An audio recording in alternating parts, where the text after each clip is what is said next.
Welcome to nation info hub. तो कैसे हैं आप सभी? मैं उम्मीद करता हूं कि आप सभी बाखैर होंगे और हमारे चैनल पे लगातार बने होंगे। जैसा कि आप सभी को पता है कि हम आपके लिए हर हफ्ते लेके आते हैं इंडियन लॉ फॉर ऑल या हिंदुस्तान का कानून सबके लिए, और उसी के तहत हमने सबसे पहले जो शुरू किया वो है इंडियन कॉन्स्टिट्यूशन। क्योंकि इंडियन कॉन्स्टिट्यूशन जो है हमारे देश के लिए एक प्रिंसिपल, एक गाइडलाइंस और एक ऐसा सेट करता है जिसमें हर चीज़ आ जाती है। तो अभी तक हमने इंडियन कॉन्स्टिट्यूशन का आर्टिकल 52 तक कर लिया है।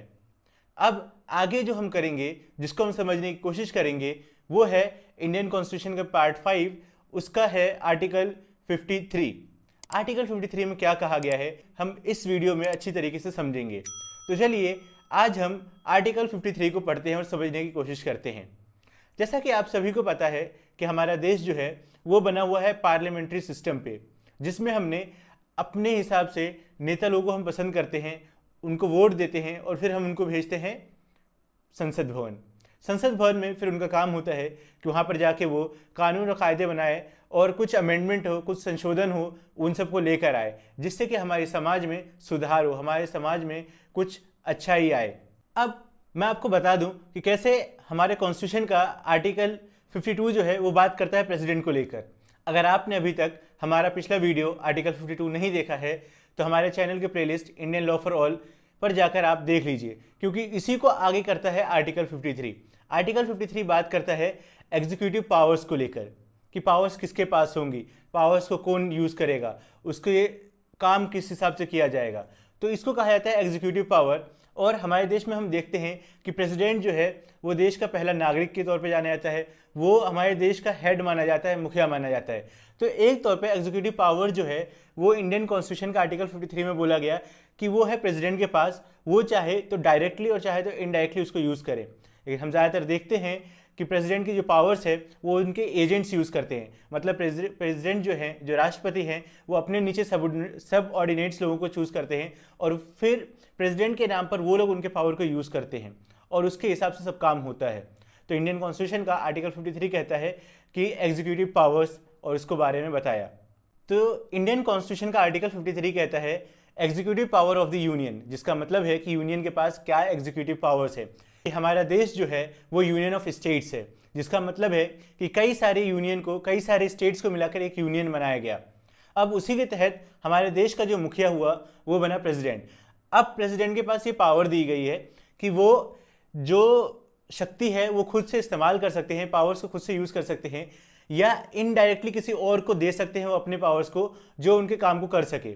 जैसे कि हमारे देश में होता है कि प्रेसिडेंट है, लेकिन प्रेसिडेंट के जितने पावर्स है वो सब यूज़ किया जाता है एक एजेंट के ज़रिए से या एक सबऑर्डिनेट के ज़रिए से, जिसको हम प्रधानमंत्री कहते हैं। प्रधानमंत्री जो है वो पूरे काम देख रहे होते हैं और वो सब चीज़ बताया जाता है किसको, प्रेसिडेंट को बताया जाता है। अब प्रेसिडेंट के पास एक चीज़ ये भी है, जब यूनियन ऑफ स्टेट्स है तो मतलब कई सारी स्टेट्स को मिलाकर एक देश को बनाया गया है, तो उसकी एक खुद की सेना भी होगी और उस सेना का जो कमांड होगा वो होगा हमारे देश के मुखिया के ऊपर, जिसको हम कहते हैं प्रेसिडेंट। प्रेसिडेंट के पास ये पावर है कि वो डिफेंस के सारे पावर्स जो है वो प्रेसिडेंट के पास है। अगर हमारे मुल्क में कभी कुछ हुआ तो उसके लिए सबसे ज़रूरी चीज़, जो सबसे पहला परमिशन लिया जाता है, वो लिया जाता है प्रेसिडेंट से कि ऐसा कुछ हो गया है जिससे कि हमें आर्मी को एम्प्लॉय करना पड़ेगा और आर्मी को यूज़ किया दिया जाए।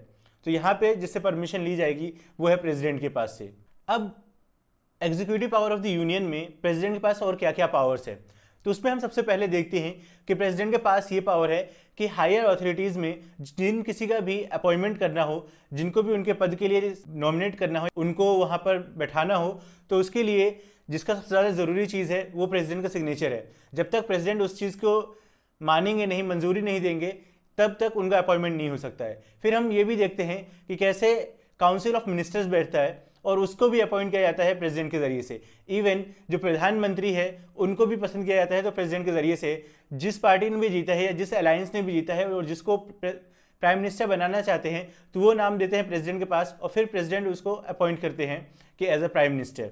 फिर हम देखते हैं कि हाई कोर्ट्स है, सुप्रीम कोर्ट्स हैं, इन सब के जजेस हैं, उनके लिए भी जिसके पास मंजूरी लेना होता है, परमिशन लेनी होती है, वो है प्रेसिडेंट। तो ये एग्जीक्यूटिव पावर्स कुछ है जो प्रेसिडेंट को दिया गया है। साथ ही साथ आखिर में हम एक बात और बता दें फिर से कि डिफेंस का जो है पावर वो भी प्रेसिडेंट के पास ही है। अभी तक हमने बात किया सिर्फ और सिर्फ यूनियन गवर्नमेंट को लेकर, लेकिन हमारा देश जो है वो बना है स्टेट से, कई सारे राज्यों को मिलाकर। तो अब राज्यों में भी ज़रूरी चीज़ है कि वहाँ पे काउंसिल ऑफ मिनिस्टर बैठे और उसको देख रेख किया जाए। तो ये भी होता है गवर्नर के ज़रिए से। अब गवर्नर भी एक ऐसा है जिसको प्रेसिडेंट जो है वो अपॉइंट करता है, उनको बताता है कि आप किसी को भी अपॉइंट किया जाता है कि आप मध्य प्रदेश के गवर्नर हैं, आप यूपी के गवर्नर हैं, आप महाराष्ट्र के गवर्नर हैं, कहीं के भी हैं, उनका अपॉइंटमेंट जो है वो किया जाता है प्रेसिडेंट के ज़रिए से। इलेक्शन कमीशन का जो अपॉइंटमेंट होता है वो प्रेसिडेंट के ज़रिए से किया जाता है।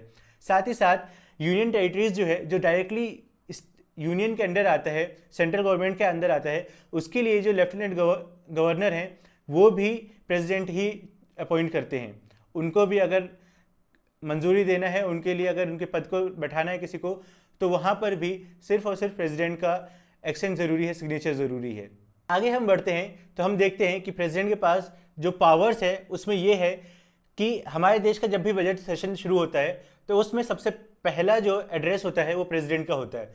उसके बाद प्रेसिडेंट के पास ये भी है कि वो जॉइंट सेशन बुला सकते हैं राज्यसभा और लोकसभा के, ताकि कोई डेडलॉक अगर बना हुआ है, किसी बिल को पास करना वो पारित नहीं हो पा रहा है, तो उस पर वो जॉइंट मीटिंग करके, जॉइंट सेशन करके वहाँ पे उस डेडलॉक को तोड़ सकते हैं।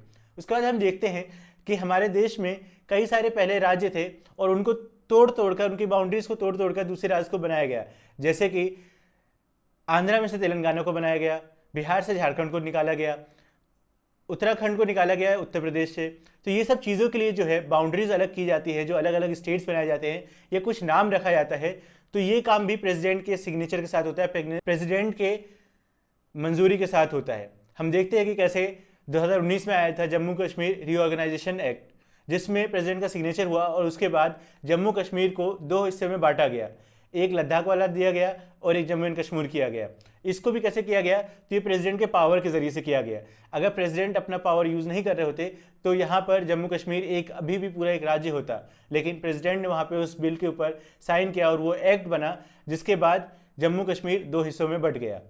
फिर हम देखते हैं कि प्रेसिडेंट या एग्जीक्यूटिव पावर जो है यूनियन का, उसमें एक चीज़ ये भी है कि प्रेसिडेंट जो है वो राज्यसभा और लोकसभा में कुछ लोगों को नॉमिनेट करते हैं। राज्यसभा में वो नॉमिनेट करते हैं, कोई आर्ट से हो सकता है, कोई लिटरेचर से हो सकता है, कोई एनवायरनमेंट के फील्ड से हो सकता है, कोई स्पोर्ट्स के फील्ड से हो सकता है। अलग अलग फील्ड के लोगों को प्रेसिडेंट जो है नॉमिनेट करते हैं राज्यसभा की सदस्यता के लिए, मेंबरशिप के लिए। साथ ही साथ प्रेसिडेंट के पास ये भी पावर है कि वो लोकसभा में 2 एंग्लो इंडियन को नॉमिनेट करें, एंग्लो इंडियन लोगों को नॉमिनेट करके लोकसभा की सदस्यता दें या मेंबरशिप दें। ये काम भी प्रेसिडेंट के पास होता है। आखिर में एक जो ज़रूरी चीज़ है वो ये है कि प्रेसिडेंट की पावर के बिना कोई भी लॉ जो है वो लॉ नहीं बन सकता है। कोई भी बिल जो राज्यसभा में आया हो या लोकसभा में इंट्रोड्यूस किया गया हो और उसको पारित भी किया गया हो, पास करके आगे भेज दिया गया हो, अगर उस बिल पर प्रेसिडेंट ने अपना साइन नहीं किया तो वो कभी भी एक्ट नहीं बन सकता है। जब प्रेसिडेंट किसी बिल पर साइन कर देते हैं तो वो एक्ट बन जाता है और फिर उसके बाद ही उसको लागू किया जाता है पूरे देश में।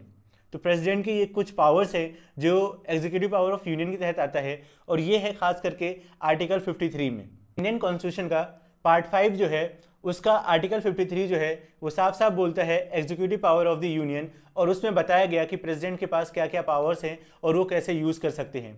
हमने इस वीडियो में समझने की कोशिश करी कि प्रेसिडेंट की पावर क्या है और वो किस तरीके से यूज़ कर सकते हैं। मैं उम्मीद करता हूँ कि आपको आर्टिकल 53 अच्छे तरीके से समझ में आ गया। अगर आपको ये वीडियो इन्फॉर्मेटिव लगा है तो प्लीज़ ज़्यादा से ज़्यादा लोगों तक इसको शेयर कीजिए। आप जितना इसको शेयर करेंगे उतनी हमारी रीच बढ़ेगी और उतने ही ज़्यादा लोगों को पता चलेगा कि हमारे कॉन्स्टिट्यूशन का आर्टिकल्स क्या क्या कहते हैं। आप पास अगर हमारे लिए कोई सजेशन है तो नीचे कमेंट सेक्शन में भी आप हमें लिख कर बता सकते हैं। Thank you.